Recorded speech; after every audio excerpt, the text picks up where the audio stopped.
Hey, it's Suffering Student here, and today I give a short introduction to recursion with some examples in Java. So first of all, what is recursion? Recursion is a method of function that calls itself, and in that manner keeps recurring until some condition is met. So I think it's best to showcase a very simple example.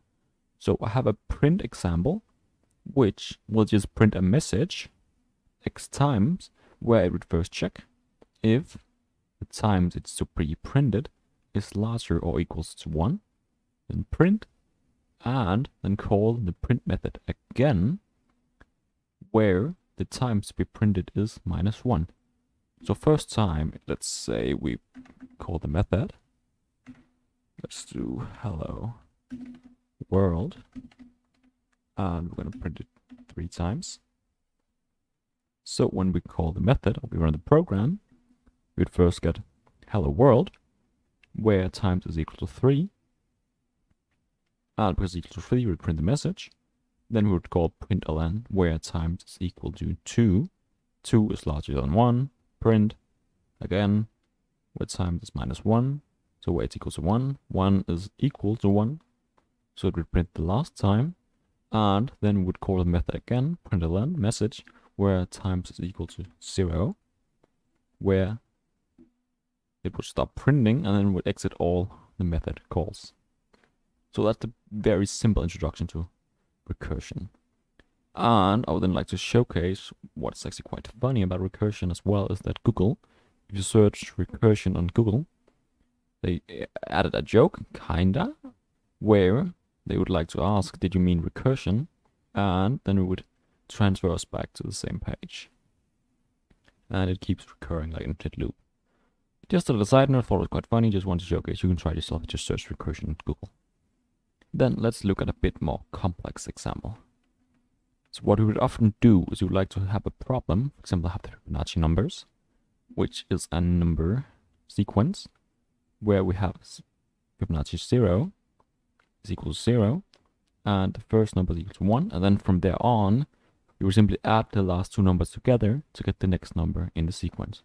So 0 plus 1 equal 1, 1 plus 1 equal 2, 1 plus 2 equal 3, 2 plus 3 equal 5, 5 plus 3 equal 8, and so on.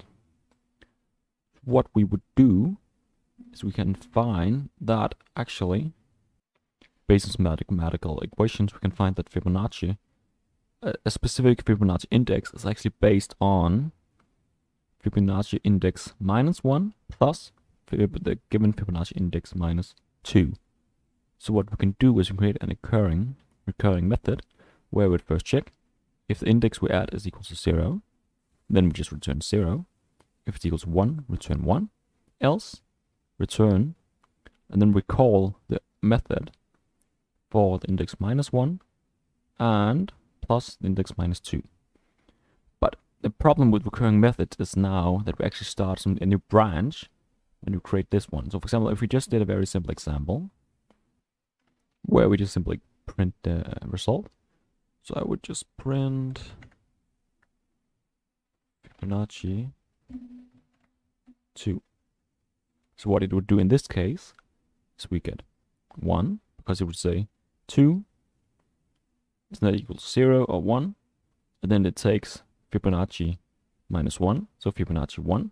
Then we start a new one, Fibonacci 1 is equal to 1, so now we have 1 at this spot. Then we'll say Fibonacci 2 -2, which is Fibonacci 0, go to the new one, check the index 0 equals 0, and then we'll say 1 plus 0. And the problem is now we've had a larger number, let's say 5.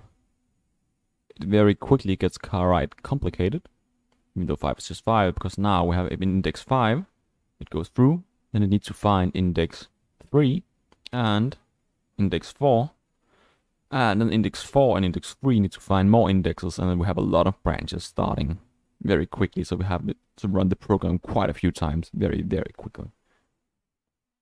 But this was the basic introduction. If you want to see more about Fibonacci, we might do another video explaining more thoroughly how we actually got to this output.